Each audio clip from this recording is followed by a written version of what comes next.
오늘 우리에게 주신 하나님의 말씀은 마태복음 16장 13절에서 20절까지의 말씀입니다. 신약성경 마태복음 16장 13절에서 20절까지의 말씀입니다. 예수께서 빌립보 가이사랴 지방에 이르러 제자들에게 물어 이르시되 사람들이 인자를 누구라 하느냐? 이르되 더러는 세례 요한, 더러는 엘리야, 어떤 이는 예레미야나 선지자 중에 하나라 하나이다. 이르시되 너희는 나를 누구라 하느냐? 시몬 베드로가 대답하여 이르되 주는 그리스도시요 살아계신 하나님의 아들이시니이다. 예수께서 대답하여 이르시되 바요나 시몬아 내가 복이 있도다. 이를 내게 알게 한 이는 혈육이 아니요 하늘에 계신 내 아버지시니라. 또 내가 내게 이르노니 너는 베드로라. 내가 이 반석 위에 내 교회를 세우리니 음부의 권세가 이기지 못하리라. 내가 천국 열쇠를 내게 주리니 내가 땅에서 무엇이든지 매면 하늘에서도 매일 것이요 내가 땅에서 무엇이든지 풀면 하늘에서도 풀리리라 하시고 이에 제자들에게 경고하사 자기가 그리스도인 것을 아무에게도 이르지 말라 하시니라. 아멘. 오늘 우리에게 주신 하나님의 말씀입니다.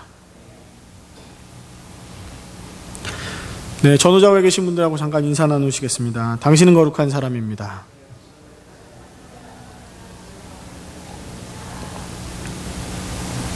네, 오늘 처음 예배 나온 우리 형제자매님들도 계신데 이분들도 좀 봐주세요. 눈 좀 맞춰주시고. 네. 전도사님 감사합니다. 네. 오늘은 너희는 나를 이라는 제목으로 말씀을 전하려고 합니다. 처음 이제 미국에서 이제 갈등 변환학을 처음 공부할 때 첫 수업 시간에서 했던 게 뭐냐면 이상한 사람들 둥그렇게 다 모아놓더니 가운데에다가 이상한 조그만 조각품을 하나 세워놨어요.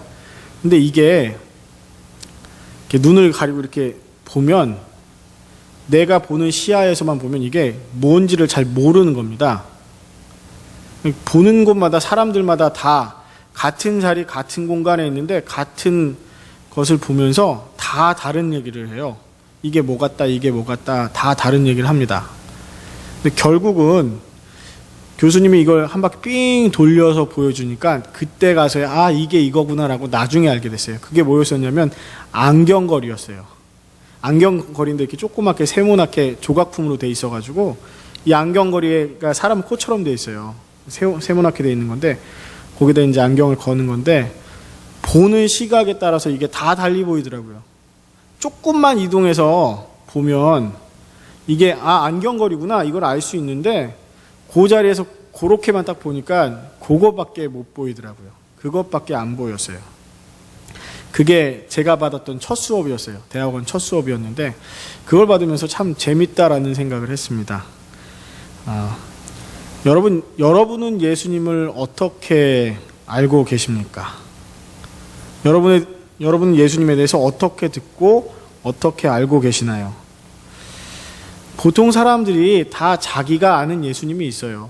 다 자기가 경험한 예수님이 있고 다 자기가 읽은 성경 말씀이나 들은 설교 말씀에서 혹은 나눴던 대화 가운데서 혹은 자기가 경험했던 이 경험 가운데서 예수님에 대해서 알고 있습니다. 여러분, 내가 알고 있는 예수님과 다른 사람이 알고 있는 예수님 어떻게 다른지 비교도 해봐야 돼요. 그리고 무엇보다도 예수님 당신께서 직접 뭐라고 말씀하셨는지 이것을 봐야 될 필요가 있습니다. 사실 다 아는 내용이고 사실 다 생각해보고 말씀도 들어봤던 내용일 겁니다. 그래도 오늘 여러분은 예수님을 어떻게 생각하시는지 다시 한번 이 말씀을 통해서 묻고 싶습니다. 자, 내가 무엇인가를 이해하고 무엇인가를 바라본다는 것은 관계의 문제이기도 하고 시야의 문제이기도 합니다. 시각의 문제이기도 해요. 내가 어떤 시각에서 바라보고 어떤 관계를 맺고 있느냐에 따라서 사실은 달리 보입니다. 우리가 예수님하고 어떤 관계를 맺고 있는지 어떤 시각으로 예수님을 보고 있는지를 우선 먼저 이 성경 본문 말씀을 통해서 볼 텐데 예수님이 빌립보 가이사랴 지방에 가셔가지고 물어보셨습니다. 제자들한테 물어보셨어요. 야, 사람들이 나를 누구라고 생각하느냐? 얘기 좀 한번 해봐라. 이렇게 물어보시니까 대답하기를 더러는 세례 요한이라 합니다. 더러는 엘리야라 합니다. 어떤 사람은 예레미야나 선지자 중에 한 명이라고 합니다. 이렇게 대답을 합니다. 당시 사람들에게 예수님을 이해하는 그 캐릭터들이 있었어요. 세례 요한은 천국 복음을 또 그리고 회개를 선포했던 사람입니다. 그러니까 그 세례 요한하고 예수님이 같이 활동을 하셨던 시기도 있기 때문에 또 같은 메시지를 전했으니까 예수님을 세례 요한하고 같은 종류의 사람으로 안 거예요. 예수님 처음 하셨던 게 회개하라 천국이 가까웠느냐 이 말씀하셨거든요. 세례 요한 회개의 세례를 준 세례 요한처럼 똑같은 말씀을 하셨습니다. 그리고 엘리야는 하나님이 메시아를 보내기 전에 꼭 보내겠다는 능력의 선지자였습니다. 엘리야는 또 구약 성경에 보면 가장 능력 많은 선지자였습니다. 생각해 보세요. 기도하는데 비가 안 오고, 기도하니까 비가 오고, 그리고 하늘에 간구하니까 마른 하늘에 불벼락이 떨어지고, 이런 선지자였어요. 능력의 선지자. 예수님이 수많은 병자들을 고쳐주시고 나음을 얻게 하시니까 엘리야 같은 능력의 선지자다라고 이렇게 이해를 했습니다. 여러분, 예레미야는 그럼 어떤 사람일까요? 예레미야서 읽어보셨어요? 혹시? 예레미야서 읽어보면 막 죽은 사람이 살아나나요? 예레미야 읽어보면 막 아픈 사람이 고쳐지나요? 예레미야는 고난당했습니다. 예레미야는 굉장히 고난당했어요. 왜 고난을 당했냐면 그가 전했던 메시지 때문에 그렇습니다. 젊은 나이에 하나님의 부르심을 받았던 예레미야는 이스라엘의 멸망에 대해서 선포했습니다. 이스라엘 멸망에 대해서 선포하다 보니까 사람들이 좋아하지 않았어요. 부패하고 하나님을 떠난 나라가 되었던 이스라엘을 향해서 선포의 메시지를, 그 심판의 메시지를 선포했던 예레미야.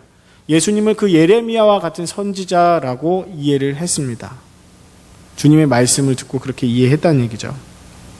그러니까 예수님에 대한 이해가 그랬습니다. 그 당시 예수님을 보고 예수님의 사역을 경험했던 사람들의 고백입니다. 그리고 실제로 우리들도 말은 예수님을 주님이라고 고백하지만 이 정도 선에서 예수님을 이해하는 경우도 있습니다. 그래서 예수님은 이 모든 이야기를 들으신 다음에 제자들에게 물어보셨습니다. 그러면 그 사람들은 그 사람들이고 너희는 나를 누구라고 하느냐? 제자들은 이렇게 대답했죠. 그 중에서 베드로가 대답했습니다.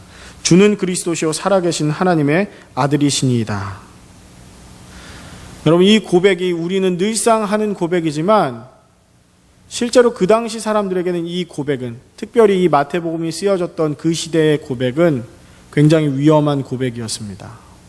만약에 누군가가 로마 군인이었던 사람인데, 로마 군인인 사람인데 주는 그리스도시요 살아계신 하나님의 아들입니다라고 고백을 했다면 그는 자기 목숨을 내놓고 고백한 거예요. 주라는 말은 주인이라는 뜻이 있습니다. 그가 나의 생사 여탈권을 쥐고 있다는 얘기예요. 나는 그의 명령에 복종하고 그의 명령에 따르고 그를 위해서 충성을 다하면서 살아가는 사람이다라고 할 때 그가 나의 주님이라고 얘기하는 겁니다. 로마 군대는 1년에 2번 황제에게 새롭게 맹세의 서약을 하는 때가 있었습니다. 그 맹세의 서약은 이거예요. 가이사가, 시저가 바로 나의 주인입니다. 그는 로마의 신이고 그리고 나의 주인입니다. 이 고백을 하는 거예요. 그러니까 로마 군인이었던 그리스도인들은 아닙니다. 예수님이 나의 주님입니다. 라는 고백을 할 때는 목숨을 걸고 했던 겁니다. 특별히 오늘 이 본문 말씀에서 나오는 빌립보 가이사라는 어떤 곳이냐면 헤롯 대왕의 아들인 헤롯 빌립이 로마의 황제를 기념하기 위해서 이 도시를, 자기가 수도로 삼고 있는 이 도시를 로마 황제의 이름을 따서 붙였어요. 그리고 황제의 이름에다가 뒤에 자기 이름을 붙였습니다. 그게 가이사라 빌립보라는 뜻이에요. 그러니까 이 수도인 곳이니까 굉장히 그래도 경제력이 있고 또 권력이 집중되어 있는 곳입니다. 또 황제의 이름을 따서 붙였기 때문에 황제를 숭배하는 그 황제의 신상도 있고 또 다른 신을 섬기는 신전들도 있었어요. 부와 권세와 다른 종교가 있고 우상이 있는 이곳에서 제자들이 예수님께 고백하기를 당신이 바로 나의 주님이십니다라고 고백한 거예요.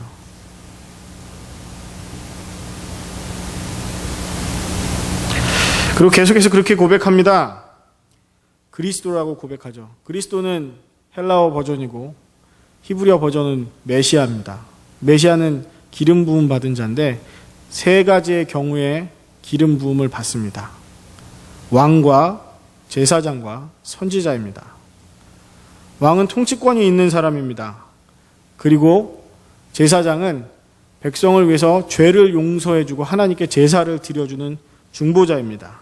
그리고 선지자는 하나님의 말씀에 어긋나게 살았을 때 하나님께로 돌아오라고 외쳤던, 가르쳤던, 매를 들어서 때렸던 선생님과 같습니다. 그리스도라는 고백에는 그 고백이 있습니다. 그러니까 제자들이 예수님을 그렇게 고백했다는 건 이거예요. 당신이 내 왕이십니다. 당신이 나를 통치하시는 분입니다. 당신이 내 죄와 허물을 용서해 주시고 하나님 앞에 내 죄를 고백해 주시고 용서함을 받아주시고 하나님께 내 기도와 간구를 알려주시는 분입니다. 나는 당신을 통해서 하나님을 만납니다. 내가 하나님의 길에서 벗어났을 때 당신이 하나님의 말씀을 나에게 전해주시고 나를 인도해 주시는 분입니다. 이 고백이었어요. 여러분들 삶에서 예수님을 그렇게 고백하시나요? 예수님, 당신은 나의 주님이십니다. 예수님, 당신은 나의 그리스도이십니다. 그리고 살아계신 하나님의 아들입니다.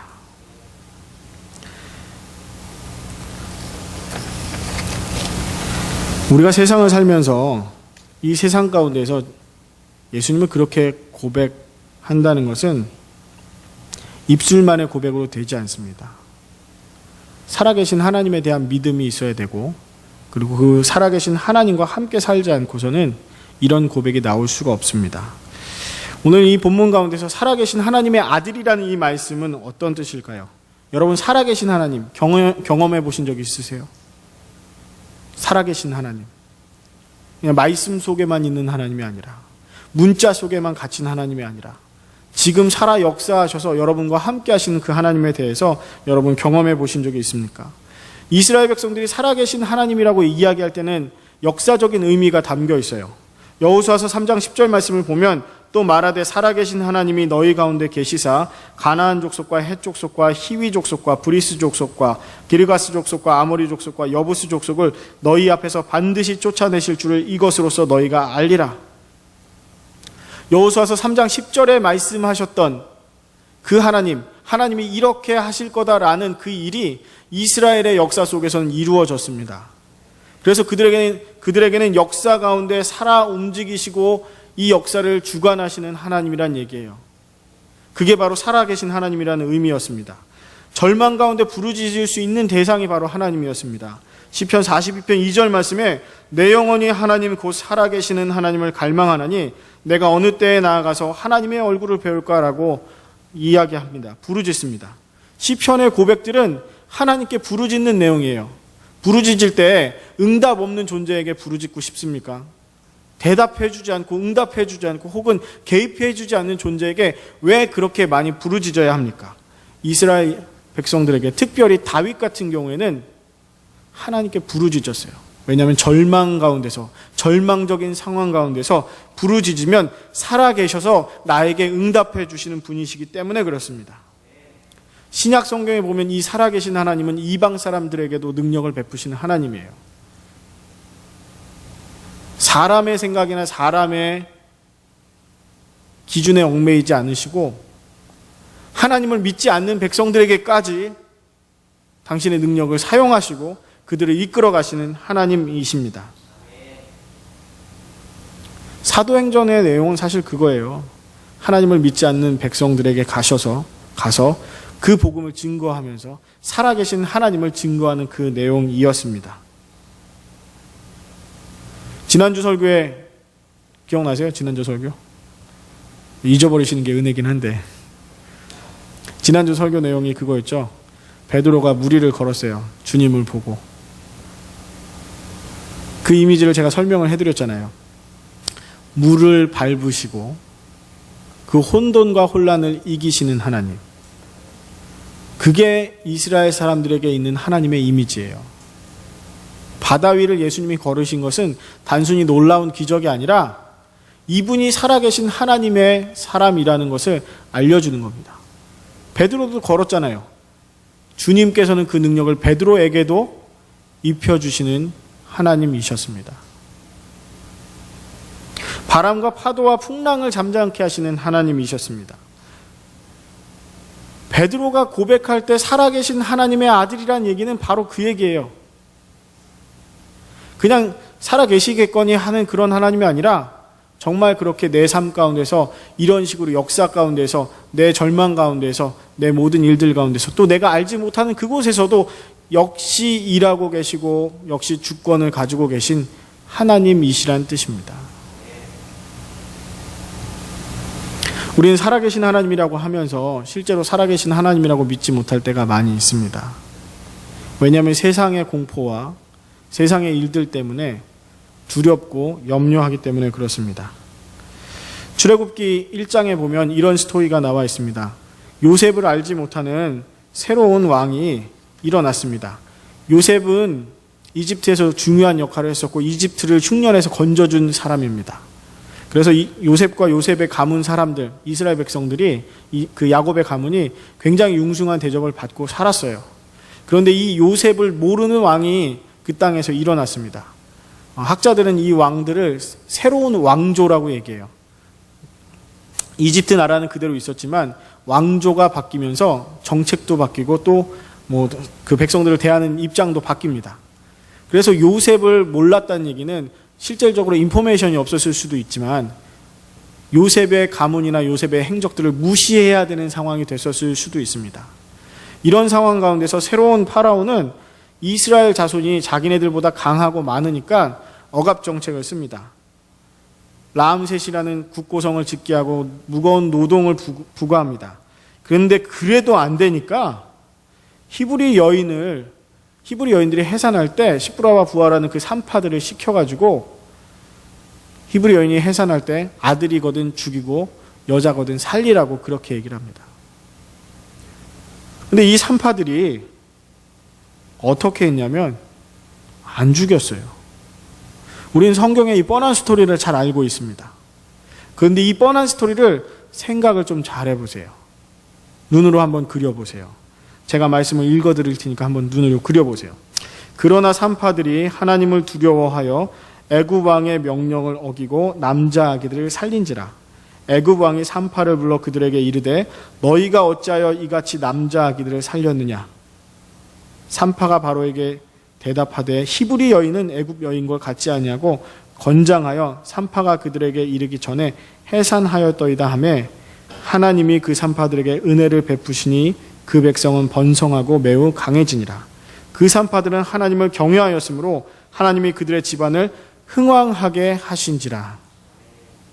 여러분 상상을 다시 한번 해보세요. 그려보세요. 파라오가 명령을 내렸어요. 그 아기들을 죽이라고 명령을 했습니다. 왕이 명령을 했는데 그 명령이 얼마나 두려운 명령이었겠습니까? 여러분이라면 어떻게 하셨을까요? 여러분이라면 어떻게 반응했겠습니까? 네, 방금 제가 읽어드렸던 말씀 가운데에서는 산파들이 하나님을 두려워하였다라고 되어 있습니다. 하나님하고 이집트의 파라오하고 누가 눈에 보이는 존재입니까? 누가 바로 지금 자기의 눈앞에 있습니까? 누가 자기의 생명을 가지고 있습니까? 누가 생사여탈권을 쥐고 있습니까? 그런데 하나님을 두려워했어요. 파라오는 그러면 안 두려웠을까요? 무시할 수 있는 존재였을까요? 하나님을 내가 두려워하니까 파라오는 내가 안 두려워 이렇게 될 것 같으세요? 여러분 직장 생활 해보시면 아시겠지만 내가 하나님을 두려워해도 상사도 두려워요. 사장님도 두려워요. 여러분 내가 하나님을 믿고 의지하지만 교수님도 두렵습니다. 왜냐하면 나를 A 맞을 걸 D 줄 수 있는 양반이잖아요. 감이 없으신가 봐요. 하나님이 살아계신다고 하는데 진짜 하나님 살아계십니까? 하나님 정말 두려워하십니까?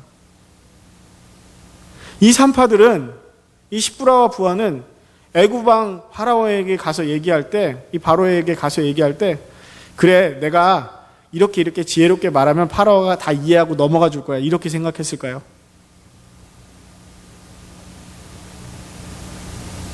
그 얘기를 머릿속에 생각하고 가서 얘기하면서도 이 얘기 했다가 죽을 수도 있겠구나라고 생각하고 갔을 거예요.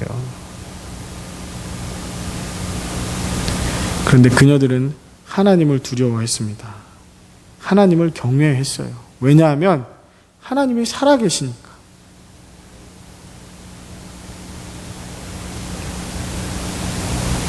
다니엘서 6장 20절에 보면 다리오 왕이 이런 얘기합니다. 다니엘이 든 굴에 가까이 이르러서 슬피 소리질러 다니엘에게 묻되 살아계시는 하나님의 종 다니엘아, 내가 항상 섬기는 내 하나님이 사자들에게서 능히 너를 구원하셨느냐.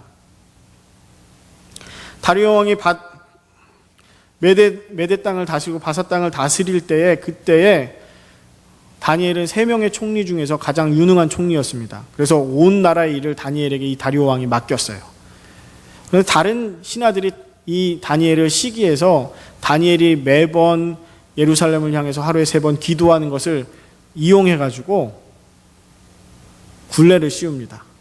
다리오 왕에게는 아주 좋은 말로 왕 외에 다른 신에게 기도하지 못하게 하는 법을 만들고, 그렇게 기도하면 사자굴에 집어넣도록 하십시오라고 얘기해서 그 법령을 만들어서 공포를 합니다.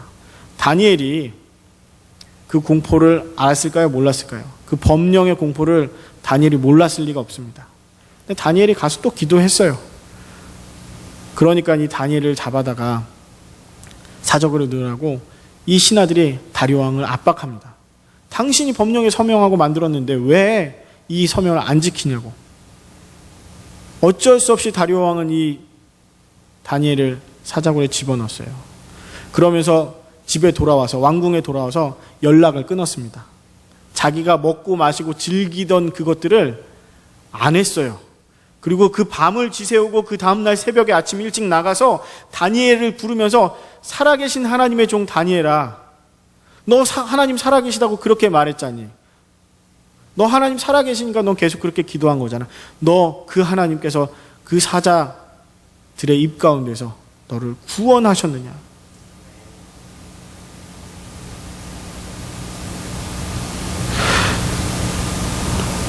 정말로 살아계신 하나님을 고백하십니까?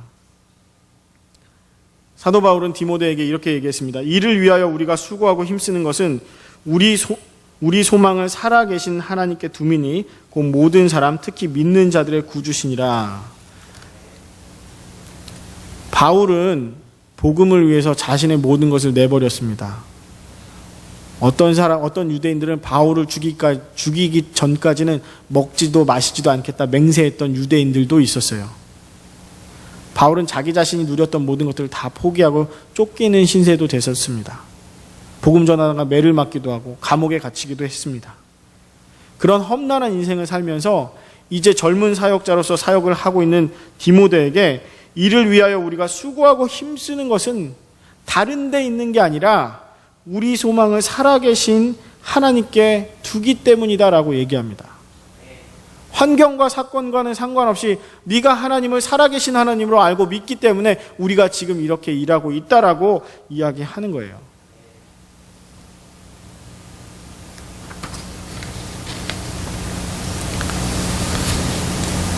여러분, 살아계신 하나님이라고 고백하는 게 쉬워 보이세요? 조직 생활에 보면요, 이게 되게 힘든 거예요. 그리고 사회 가운데서, 이 세상 가운데서 세상의 눈이 띄어지면서 바라보면 내가 예수님을 살아계신 하나님의 아들이라고 고백하는 게 얼마나 두려운 일인지 알게 됩니다. 한국 고전 소설 중에서 그 소설 기억하세요? 홍길동전. 홍길동전 잘 모르세요? 아버지를 아버지라 부르지 못하고 홍길동이 이제 집을 나서면서 그 자기 생부에게 얘기하잖아요. 당신이 내 아버지지만 나는 이 사회 구조 때문에 당신을 내 아버지라고 부를 수조차 없습니다. 절절한 얘기를 하고 떠나요. 우리 같으면 그냥 아버지라고 부르면 되지 왜 그러나 생각하겠지만 그 당시 사회 구조가 그걸 용납하지 않습니다. 그렇게 했다가는 한마디로 그 사회에서 매장당하는 거예요. 오늘 이 그리스도인들, 오늘 이 제자들이 특히 시몬 베드로의 입술을 통해서 했던 이 고백은 그 당시의 사람들에게는 목숨을 내건 일들이 되었습니다. 주는 그리스도시요 살아계신 하나님의 아들입니다. 정말 예수님이 살아계신 하나님의 아들이 아니고서는 이 고백을 할 수 없는 상황이었어요. 하나님을 두려워하지 않고서는, 하나님을 경외하지 않고서는 그렇게 고백할 수 없었습니다.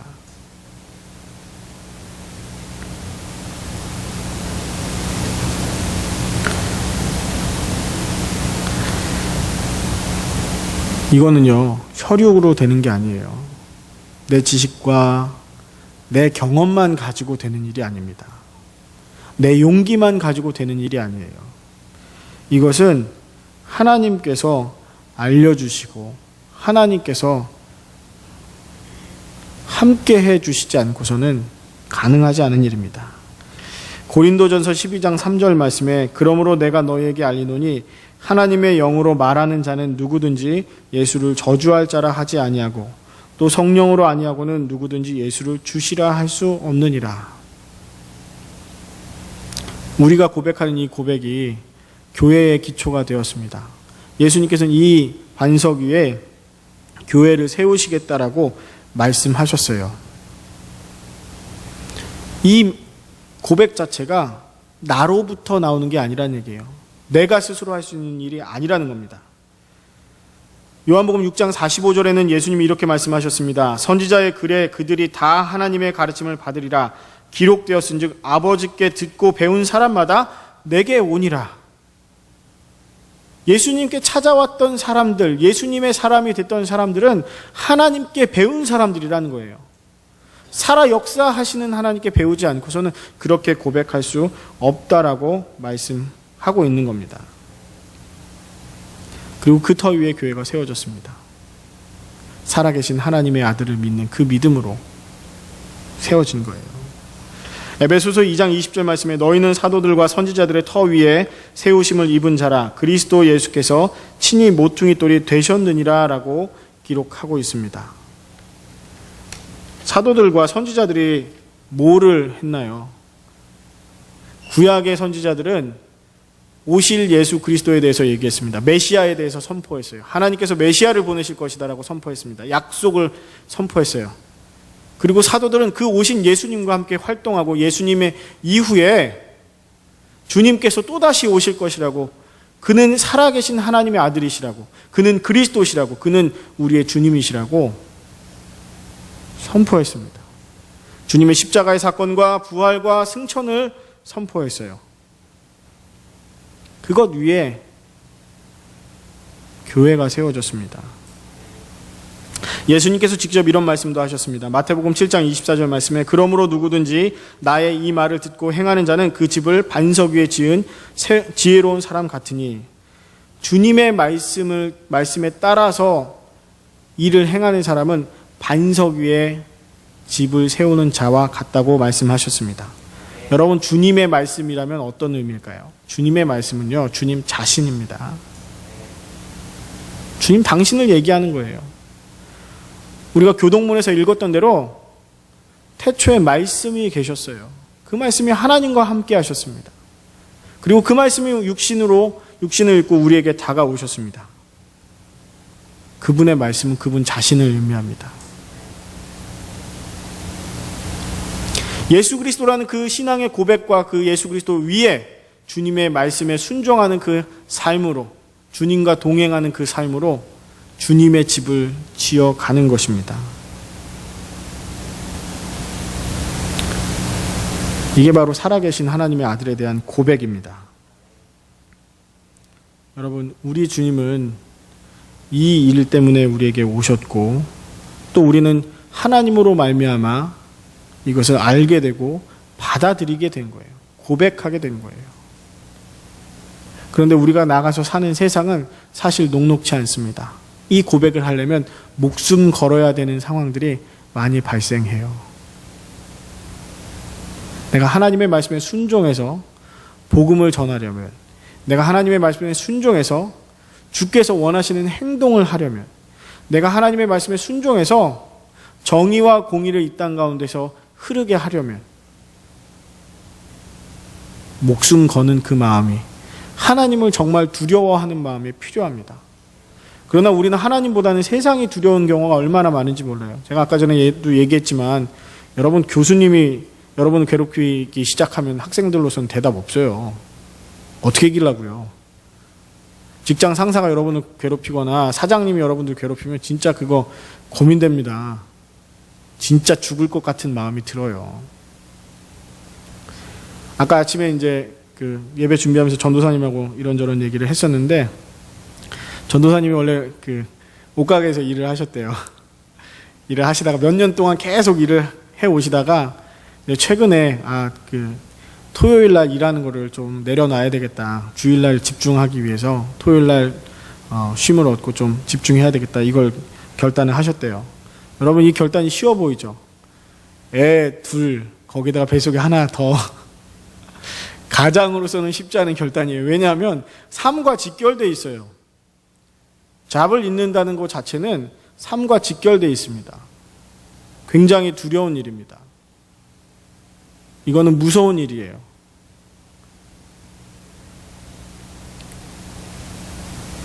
사장님하고 그 얘기할 때 편한 줄 아세요? 안 편해요. 이거는 결국은 그거예요. 죽으면 죽으리다라고 하고 머리 디미는 수밖에 없는 겁니다.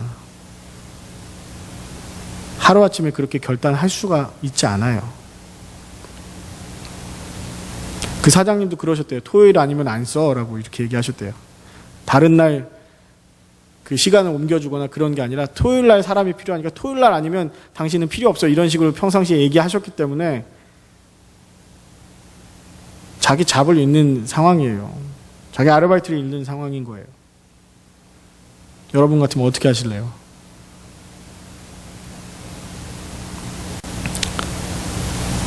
그만두겠다고 했더니 사장님이 그러면 시간 되는 날 나와서 일하라고 했대요. 근데요, 전도사님 또 재밌는 얘기 하셨어요. 죄송합니다, 전도사님. 그걸 얘기하는데도 걱정이 되더래요. 결단하고 얘기하는 순간에도 두렵더래요.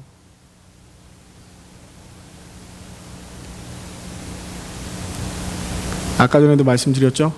시프라와 부하, 그 산파들이, 히브리 산파들이 바로왕 앞에 가서 얘기할 때 두렵지 않았던 게 아니에요. 너무 평안한 상태로 가서 얘기했던 게 아니에요. 두려워도 그렇게 할 수밖에 없었던 거예요. 왜냐하면 천국의 열쇠를 가지고 계신, 이 땅과 하늘의 모든 권한을 가지고 계신, 나를 창조하시고 이 세상의 역사를 이끌어 가시는 분이 바로 살아계신 하나님이라고 그들이 생각했기 때문이에요. 그들이 믿었기 때문이에요. 여러분, 하나님을 그렇게 아십니까? 여러분, 예수님을 주님으로 고백하는데 그렇게 고백하십니까? 세상에서 두렵지 않다는 얘기가 아니에요. 두려워요. 주님의 뜻대로 사는 거 두렵습니다. 손가락질 받을 수도 있고 불이익 당할 수도 있어요. 손해볼 수도 있어요. 그럼에도 불구하고 주님께서 원하시기 때문에 제가 하겠습니다.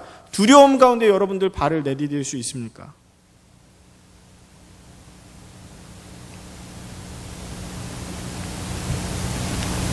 그래도 주님은 내 주님이십니다. 이렇게 고백할 때에 주님께서 천국의 열쇠를 주시는 거예요. 열쇠는 권한입니다. 권리예요.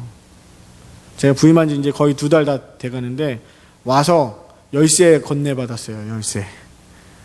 교회 중앙 현관문 열쇠 받고, 저 펠로우십 센터에 있는 열쇠 받고, 목양실 열쇠 받고, 자동차 키 받고, 교회 패스워드들 받고 키 받았어요. 이게 뭐냐면 권한을 주신다는 거예요. 맡겨주신다는 거예요. 하나님이 우리에게, 예수님께서 우리에게 권한을 주셨는데 이 땅에서 매면 매어지고 이 땅에서 풀면 풀어지는 그 권한을 우리에게 주셨다라고 말씀하고 있습니다. 누구의 죄든지 용서하면 용서해 주시겠다고 하셨어요. 하늘에서도. 누구의 죄든지 그대로 놔두면 하늘에서도 그대로 두시겠다고 하셨어요. 그건 우리가 뛰어나기 때문이 아니라 우리에게 권한을 주셨기 때문이에요. 그런데 그 권한을 받을 수 있는 자는 결국은 하나님을 두려워하고 살아계신 하나님 앞에 엎드릴 수 있는 자입니다. 그 말씀에 순종하는 자라는 거예요. 예수 그리스도를 살아계신 하나님의 아들이라고 정말 고백하며 사는 사람들일 때 주신다는 겁니다. 그런 사람이 그 키를 아무렇게나 막 쓰겠습니까? 천국의 열쇠를 막 함부로 쓰겠어요? 죄의 용서와 죄의 용서를 안 하는 이런 일들을 함부로 하겠습니까? 사랑하는 여러분, 여러분은 주님을 누구라고 하십니까? 교회에서 입술로 하는 고백 말고 여러분들이 삶 가운데에서, 여러분들이 평상시 살아가는 그 삶 가운데에서, 믿지 않는 사람들 가운데서, 이 세상의 구조 가운데에서 여러분 주님을 누구라고 고백하십니까? 예수님을 누구라고 고백하십니까? 여러분이 원수 앞에 섰을 때 그게 나타납니다. 여러분이 싫어하는 사람과 만났을 때 그게 나타날 거예요. 여러분이 어려운 문제 가운데 있을 때 그게 나타날 거예요. 여러분이 하나님을 살아계신 하나님으로 아는지, 아니면 단순히 입술로만 고백하고 있는지, 두렵더라도 살아계신 하나님, 너희는 나를 누구라 하느냐 물어보신 주님의 음성에 제가 두렵습니다. 그러나 주님, 당신이 바로 나의 주님이시며 나의 그리스도시고 나의 살아계신 하나님의 아들입니다. 라고 고백하시고 살아가시는 여러분 되시길 주님의 이름으로 축원합니다. 기도하겠습니다.